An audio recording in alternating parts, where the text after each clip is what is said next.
Oh ya, oke, udah. Oke, jadi ini aku sama Agus bakal ngejelasin UAS yang tahun 2020 kemarin. Jadi sebenarnya UASnya itu nggak terlalu susah kok, cuman isinya itu nggak ada hitungan sama sekali. Di sini tuh cuman apa ya, pemahaman tentang yang soal pertama itu teori konsep bangunan gempa, konsep sistem ganda, terus ini penjelasan tugas besar. Jadi kemampuan kalian memahami tugas besar juga diuji lah sama Pak Muslinang gitu. Oke, terus ke soal pertama aja ya. Nah, soal pertama soalnya kayak gini. Untuk yang, jadi ceritanya ada dua desain. Yang desain pertama itu gedung kantor dengan berlantai 10 dengan sistem rangka pemikul momen menengah. Kemudian direncanakan dibangun di tanah keras atau SA di Kota Makassar. Nah, terus kita disuruh ngebandingin sama gedung desain 2. Desain 2 ini uh, arsitekturnya sama, dibangunnya di atas tanah lunak SE di Kota Padang, tapi peruntukannya beda. Yang satu lagi gedung pendidikan. Nah, pertanyaan pertama itu parameter desain apakah yang akan saudara ubah pada desain 2 bila ada? Oke, jadi uh, untuk yang ngejawab soal pertama ini kan karena dia beda peruntukan ya. Yang satu kantor, yang satu pendidikan, jadi bisa langsung lihat SNI aja. Itu berubah di faktor keutamaan gempanya. Kan kalau perkantoran itu kategori resiko 2 ya, gedung perkantoran. Sementara kalau yang desain 2 tadi, yang gedung pendidikan itu yang gedung sekolah dan fasilitas pendidikan ini. Kategori risiko 4. Nah, jadi keutamaan gempanya juga 1,5, yang satu juga 1 gitu. Udah tinggal jawab itu. Nah, terus dicek dulu nih KDS-nya berubah apa enggak. Soalnya kan dia berubah di letaknya ya. Yang satu di Makassar, yang satu di Padang, terus yang satu tanah keras, yang satu tanah lunak. Nah, harus dicek juga. Pokoknya ya udah ngerti lah ya. Pokoknya dihitung dihitung bukan dihitung, dicek di tabel dan syaratnya didapatkan seperti ini gitu. Tuh yang satu kategori risiko 2, yang satu kategori risiko 4, terus SD satunya dicek, terus KDS-nya juga dicek. KDS itu kan dapat dari SDS sama SD1 ya. Bentar.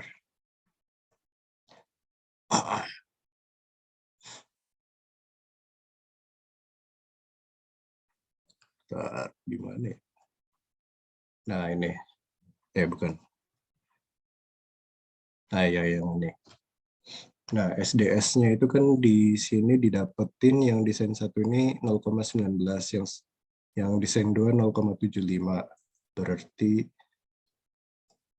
SDS yang desain 1 itu berarti yang ini yang KDSB dulu. Ya kan, yang KDSB. Sementara yang satu lagi 0,75 berarti yang di atas ini, berarti dia pakai yang D gitu. Gitulah. Nah, terus sistem strukturnya juga harus diperhatiin. Sistem struktur itu dari tabel yang di bawah. Bentar.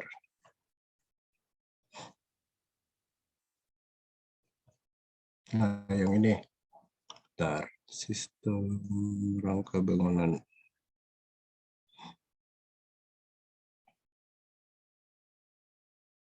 Oh, ini. Bentar. Beton pemikul momen. Yang ini. Kan yang desain 1 kan pemikul momen menengah. Nah, terus dia KDS-nya KDS apa tadi, KDSB ya, KDSB momen menengah ya boleh pakai KDSB. Tapi yang untuk yang desain 2 kan KDS-nya udah berubah jadi D ya. Kalau D itu minimal khusus kalau nggak salah. Bentar.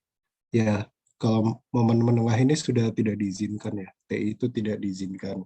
Sementara berarti minimal khusus dia harus pakai SRPMK gitu. Nah, terus dijelasin aja deh. Ini yang berubah parameter R, CD sama omega 0-nya ini. Udah ada di tabel gitu. Jadi ya udah tinggal ditulisin aja. Gitu. Terus yang pertanyaan kedua, disuruh ngejelasin perbedaan beban gempa rencana, desain balok, desain kolom, sama simpangan maksimum rencana dan simpangan izin. Nah, untuk beban gempa rencananya, kan tadi udah dibilang ya SDS-nya berubah, ya udah ini jadi langsung masukin ke rumus yang ini aja, yang lateral equivalent gitu, yang CS sama dengan SDS per R per IE gitu.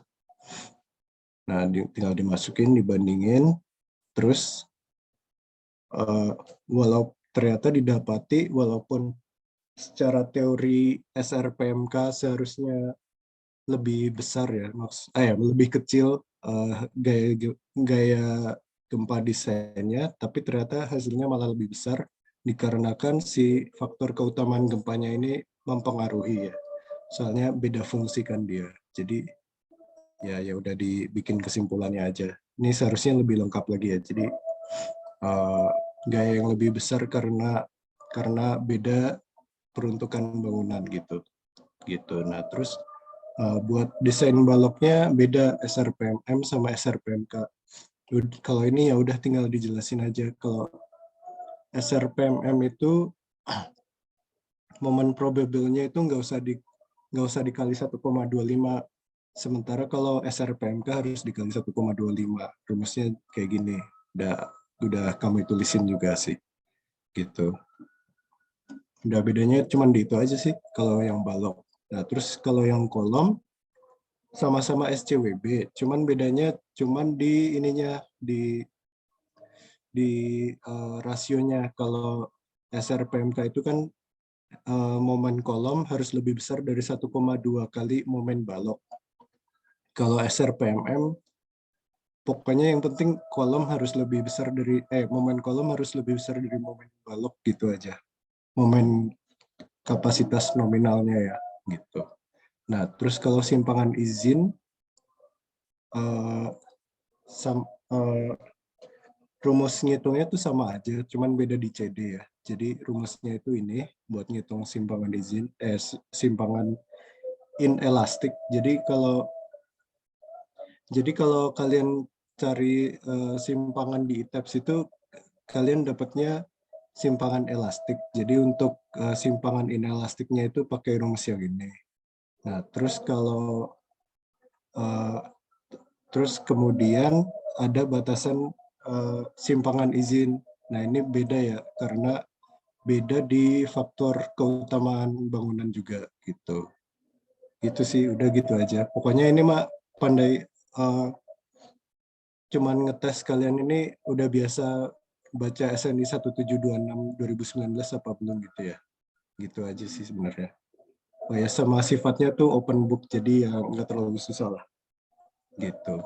Terus buat yang soal nomor 2 yang konsep sistem ganda mungkin akan dijelaskan sama Agas.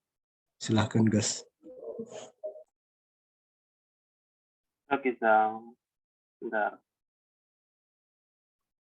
Share screen.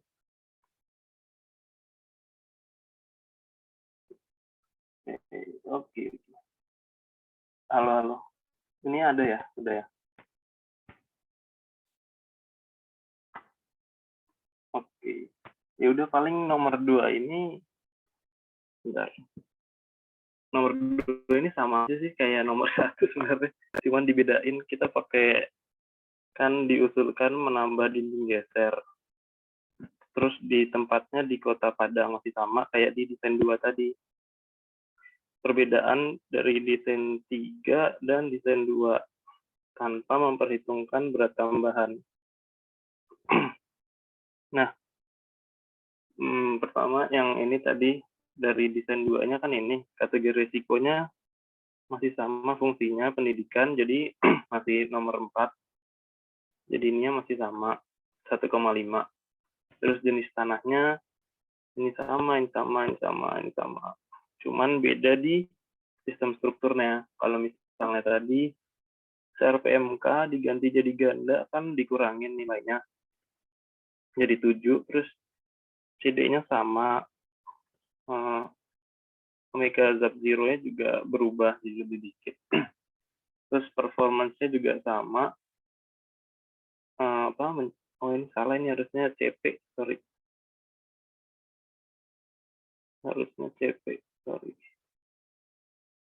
Harusnya CP ya ini, CRPMK. Terus sama kan beban gempa rencananya kan dirubah menjadi 7, berarti desain 3 itu menghasilkan gaya yang lebih besar karena pengurangnya lebih kecil. Sama kayak tadi. Terus desain baloknya,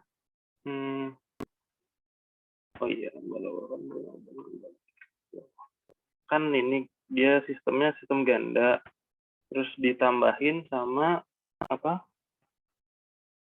Kan tadi kita ini kan W nih. Tadi kan harusnya beratnya nambah berat dong kalau misalnya ada si rual, cuman karena diabaikan jadi dianggap sama gitu W-nya lah.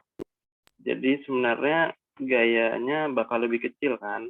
Terus gayanya juga, gaya gesernya ini diambil sama si dinding gesernya. Ini sebenarnya logika aku aja ya. Kalau misalnya ada yang salah atau ada yang nggak setuju bilang aja. Soalnya ini logika dong.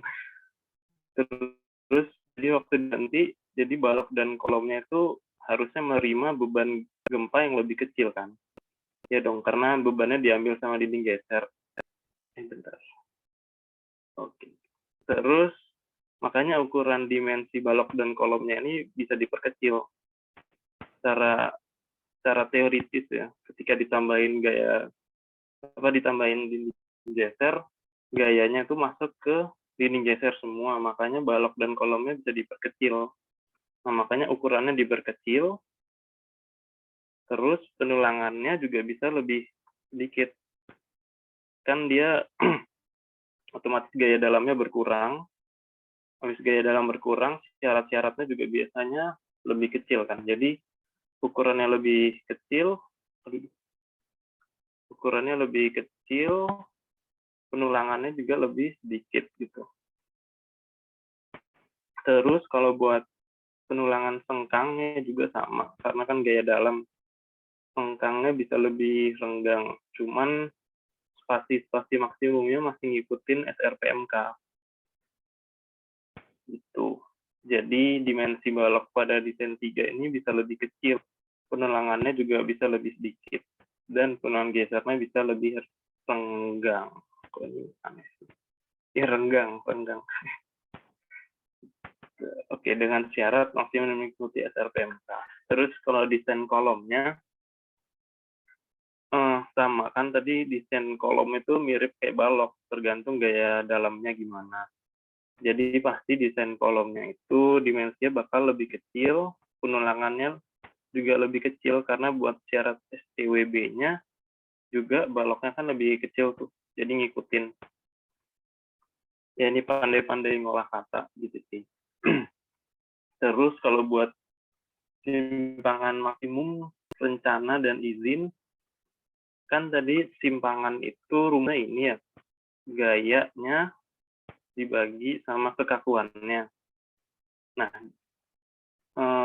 meskipun beban gempanya naik kan tadi, iya kan ya, tadi beban gempanya lebih besar kan, desain 3 itu lebih besar. Dengan beban gempa yang lebih besar, akibat dari faktor reduksi yang lebih sedikit, harusnya menghasilkan nilai deltanya lebih besar kan, harusnya kan F-nya besar, akan tapi nilai kekakuan struktur akan meningkat dengan penambahan dinding geser. Karena kan kalau dinding geser itu gede dan kekakuannya pasti besar banget. Jadi harusnya ini lebih naik. Jadi secara teoritis, apabila dimensi balok dan kolom yang misalnya nggak dirubah, harusnya sih simpangan maksimum rencana desain 3 ini dapat diperkecil. Soalnya K-nya ini gede banget ya naiknya. Jadi K-nya gede banget, kekakuannya naiknya lebih tinggi daripada F-nya tadi. Gitu. Terus kalau buat simpangan antar tingkat, kan tadi itu tergantung sama faktor keutamaan bangunan. Jadi karena sama-sama dibuat gedung pendidikan, simpangan izinnya bakalan sama. Iya, iya bakal sama. Udah sih. Terus aku lanjutin nomor 3 aja. Bener nggak sih? Oh iya bener. Ini bakal sama ya. Kalau Oke. Terus nomor 3 ini, jadi nomor 3 kembali desain struktur dalam tugas besar. Nah ini Pak Mus sebenarnya ingin ngelihat kalian di dalam pekerjaan tugas besarnya bakalan udah paham atau belum, atau enggak kalian ngerjain, paling enggak itu Pak Mus lihat kalian tuh ngerjain atau enggak sih. Karena Pak Mus nih bakal nanya yang seputar sketsa dan ukuran nih kan. Kayak denah struktur dan gambar tampak. Ini kan pasti tinggal gambar doang. Terus penulangan pada balok dan posisi tulangan yang direncanakan leleh.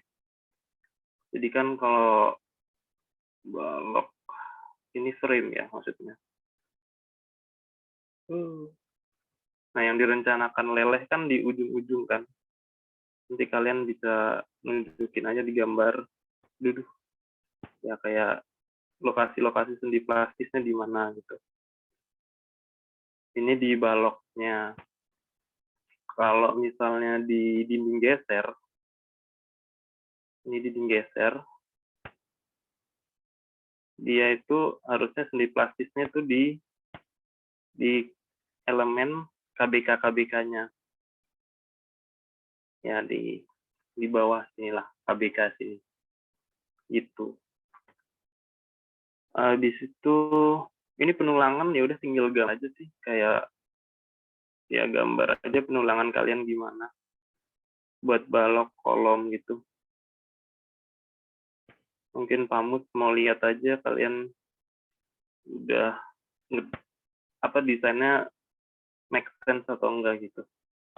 Terus nah yang 3,2 ini aku juga jawabnya semampuku aja ya. Aku juga nggak begitu paham maksudnya pertanyaannya Pak Mus gimana. Coba nanti diskusi aja. Nanti kalau Risang mau nambahin juga boleh. Jadi, apakah struktur gedung mampu memikul beban gempa yang lebih besar daripada beban gempa rencana? Jelaskan selengkap mungkin dengan menggunakan nol. Nah, jadi kan sebenarnya gempa itu, beban gempa rencana kita itu tergantung dari beban gempa yang bakalan terjadi gitu. Jadi beban gempa kan nggak selamanya gempanya selalu di MCER ini kan. Bisa aja tiap hari itu ada gempa-gempa kecil, gempa-gempa. Nah ini desain. Harusnya kita di sini. Nah gempa-gempa kecil ini harusnya ketika lebih besar bisa sih lebih besar.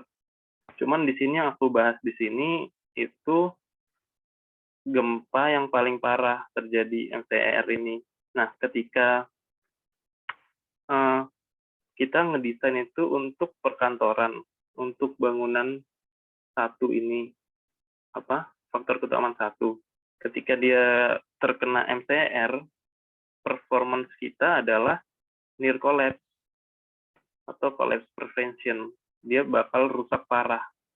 Jadi, apabila gempa diperbesar lagi, maka besar kemungkinan gedung yang akan desain mengalami kegagalan.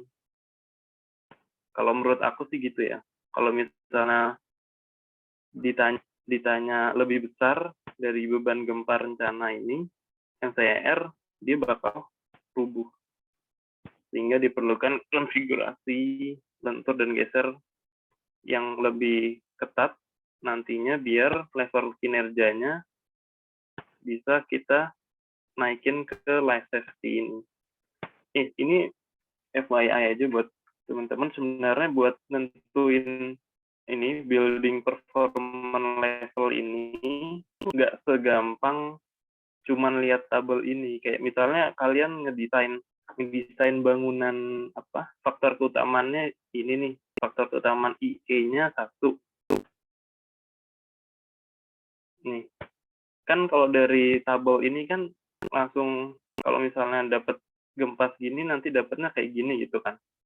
Maksudnya dia collapse prevention. Jadi sebenarnya kalau secara analisis building performance level ini nggak bisa langsung ngambil dari sini aja, harus pakai analisis lain, pakai non-linear static pushover, terus pakai non-linear time history analysis, banyak gitu. Jadi sebenarnya ini cuman apa ya, rule of thumb aja. Kalau di aslinya sih harus pakai analisis lain yang lebih advance lah, itu di S2 biasanya.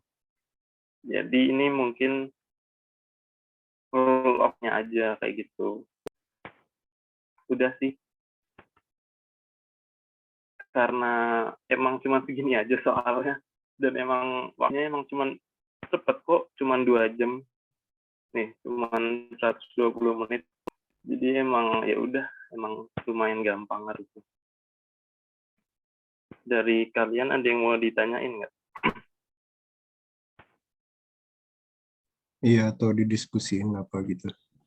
Saya mau nanya, Ya, boleh apa? itu Kak, ini beton tuh sama kayak baja nggak sih yang katanya kalau misalnya sendi plastisnya nggak boleh terjadi secara bersamaan? Coba aku Ya nggak? Oke. Kalau secara konsep, si baja kan kita lebih ngatur di mana tempat sendi plastis itu berada dengan cara menggunakan, dalam tanda kutip, konsep sekring itu ya. Iya kan ya, Pak Mus waktu itu bahas. Nah, kalau baja emang kayak gitu. Terus baja juga dia dalam rangka, jadi konsep sendi plastis itu bisa terbentuk apabila di ujung-ujungnya itu jadi jepit gitu, atau didesain menjadi bisa terbentuk sendi plastis. Nah, kalau di beton, karena otomatis beton itu dicor monolit semuanya, nggak mungkin, jadi di desainnya itu bakalan dia jepit-jepit antar frame-nya. Jadi di balok-baloknya itu adalah sendi plastis gitu dia. Sedangkan kalau di baja, kalau kalian dulu struktur baja kalau nggak salah, kalian bakal ngerilis momen rilis gitu. Kenapa itu di momen rilis? Karena di sambungan-sambungan baja itu rata-rata itu bakal jadi sendi doang, nggak bisa jepit. Jadi harus dirilis. Nah, ketika dia rilis, otomatis dia bukan jepit. Ketika dia bukan jepit, maka dia nggak bisa mendevelop namanya sendi plastis. Nah, kalau buat baja itu konsep-konsep sendi plastisnya agak lebih beda. Kayak misalnya ada beberapa balok yang emang didesain buat jadi SRPMK-nya, atau enggak beberapa bracing yang jadi sekringnya gitu-gitu. Aku agak lupa sih, cuman penjelasannya Pak Mus itu udah cukup lengkap sih. Pokoknya baja sama beton lebih ribet baja. Risa nggak ada yang mau nambahin nggak? Iya. Ya, jadi kalau baja itu benar kata Agus tadi sih. Jadi lebih ke di baja itu lebih bisa ditentuin mau leleh di mana, yang pasti di elemen sekringnya itu. Nah, kalau di beton kan cuman ada sistem rangka pemikul momen aja kan ya. Kalau di baja itu ada sistem ada bracing konsentrik. Aku lupa sih namanya apa. Ada bracing konsentrik, eksentrik gitu-gitulah. Lupa lupa aku juga namanya apa. Gitu sih. Jadi lebih bisa dipilih gitu. Tapi ya gitu lebih ribet daripada beton. Gitu. Ya udah. Ada pertanyaan lagi nggak dari teman-teman? Tadi udah jelas belum jawabannya? Dia. Jadi intinya beda ya Kak? Tidak. Oke, tapi kan ini kemarin tuh si Pak Muslina tuh sempat bahas pas lagi kuliah gabungan, takut keluar gitu, makanya mau nanya. Oh iya, itu belajar aja sih. Aku kira waktu itu keluar, cuman ternyata nggak keluar. Cuman ya udah belajar aja, takutnya keluar. Ya udah kalau gitu nanya lagi, boleh. Boleh. Masih lanjutan tadi. Terus kalau misalnya karena baja lebih advance, berarti cara biar apa sih kita bisa desain supaya kejatuhannya nggak brittle gitu, nggak secara bersamaan, sendi plastisnya gimana?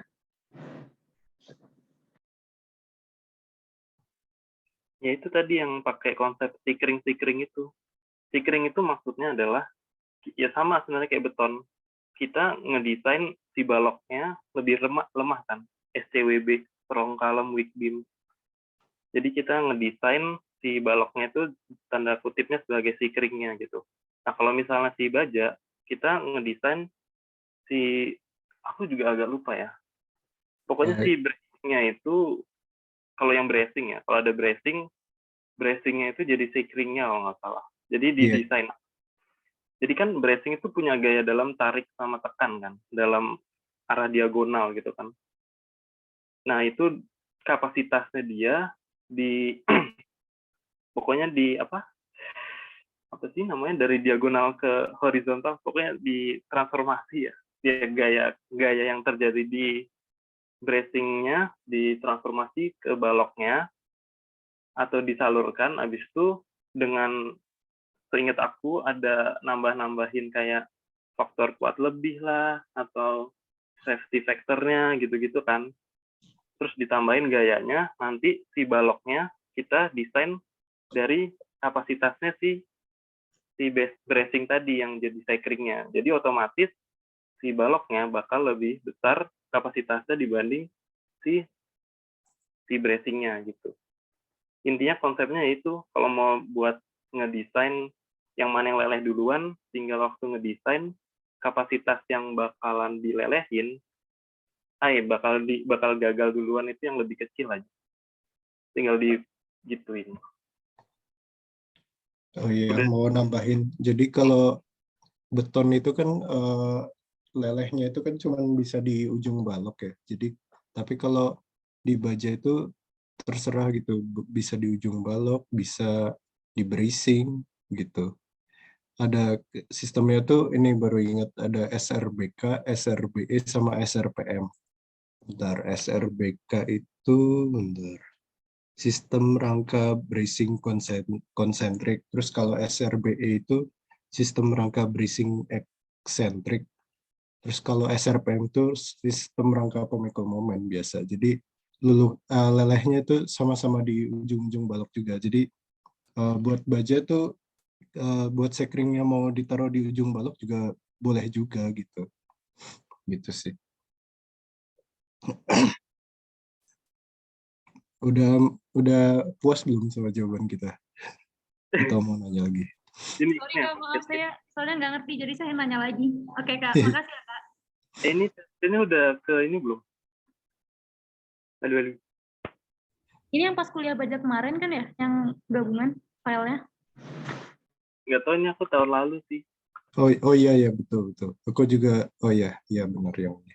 Ini kan daerah lelehnya bisa di sini.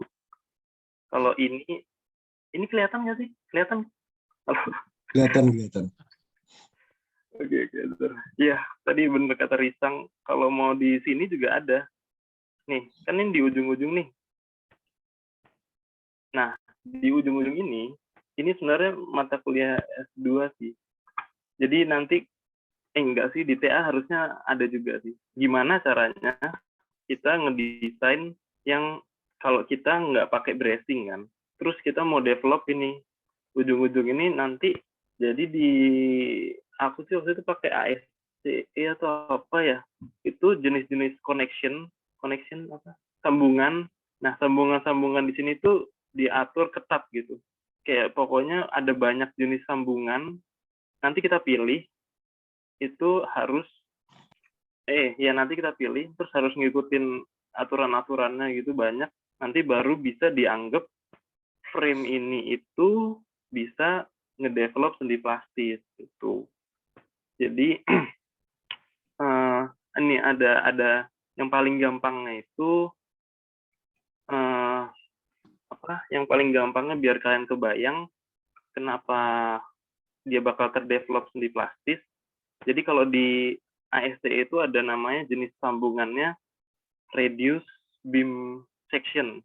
Jadi kan balok nih, ini tampak atas ya. Kebayang nggak ini tampak atas? Ini balok nih. Ini tampak atas ya. Nah, kalau misalnya di reduce, jadi, sorry ya. Jadi nanti ada peraturan, salah lagi. Bentar. Gini. Nah,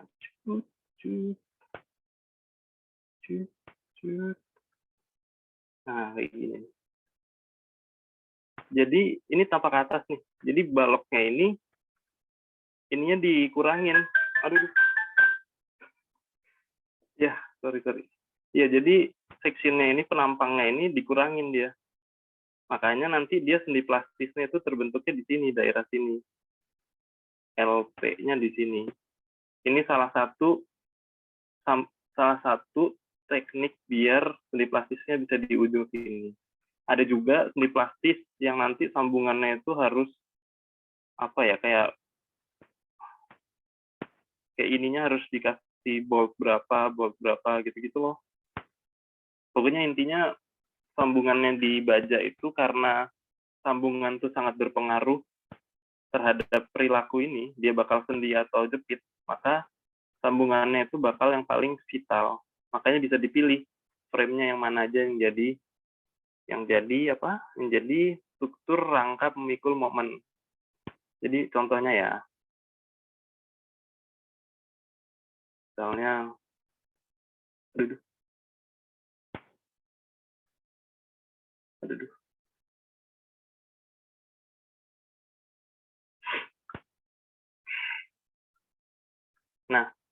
Nah ini kita bisa milih nih yang mana aja yang mau dijadikan rangka pemikul momen. Misalnya di daerah sini. Nah ini harus di detailing yang bagus sambungannya. Jadi kalau ketika kalian di modeling, ini nggak usah dirilis, tapi yang ini harus dirilis semua. Soalnya dia berperilaku sebagai sendi biasa. Dia nggak bisa jadi sendi plastis. Gitu. Terus kalau ini jenisnya namanya apa ya? Apalah, lupa aku. Nah ini di sini sikring-sikringnya nih. Sama di sini sikringnya juga. Terus yang tadi aku bilang ini kan. Jadi apa ini? Elemen non-sikring. Nah iya kan. Jadi kan misalnya dapat gaya dalam gini, gaya dalam segini. Terus udah dapat gaya dalam segini dari gempa. Terus kita ngedesain si sekringnya, VRN-nya dengan FY dan ini gitu kan harus lebih besar. Habis itu kapasitasnya itu punya kuat lebih dan strain hardening, makanya dia meskipun desain segini bakal lebih naik segini. Terus kita elemen non-sikring harus lebih besar dari si ini. Makanya gaya dalam RU-nya ini harus lebih besar dari ini buat didesain. Habis itu didesain dengan VRN, lalu kapasitasnya juga sama kayak gini. Ada kuat lebih gini-gini. Udah. Gimana, ada yang bingung lagi? Ini kuat terus.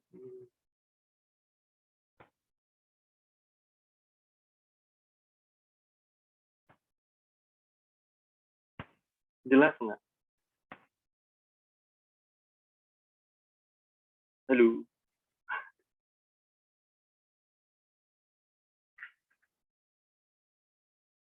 Halo?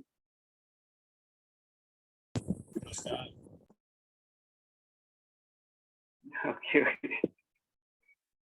Ada lagi yang mau ditanyain nggak?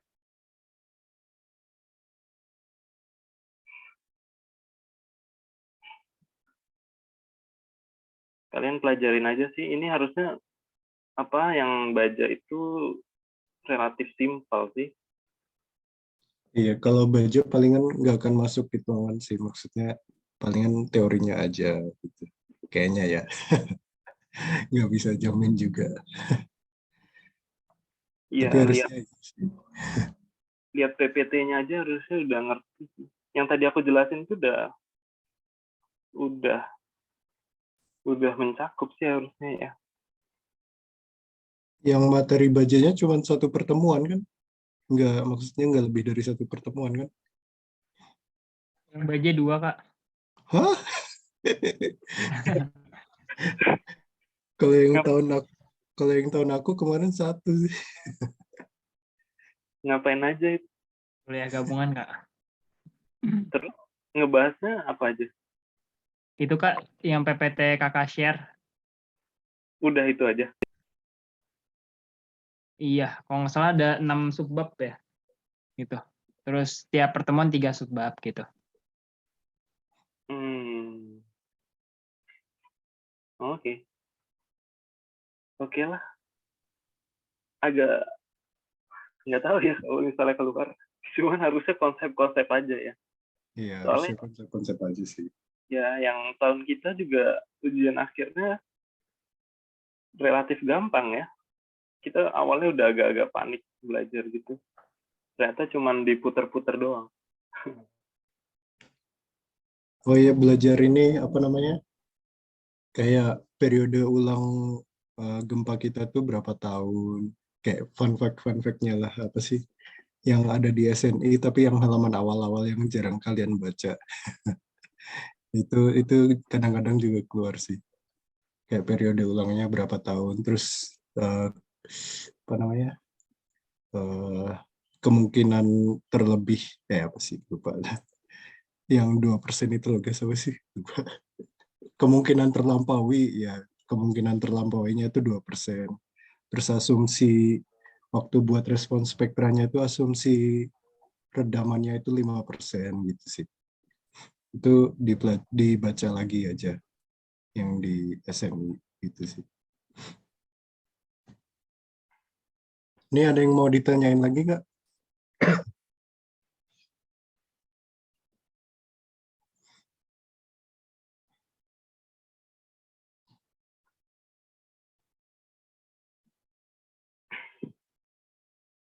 Ya udah kalau nggak ada, diudahin aja nih Kang. Ya udah. Ya udah. Mungkin buat asistensi UAS kali ini ya udah cuman segitu aja. Terima kasih teman-teman sudah menyiapkan hadir. Wassalamualaikum warahmatullahi wabarakatuh. Terima kasih, Kak. Waalaikumsalam warahmatullahi wabarakatuh. Kasih, Kasih, Kak. Kak.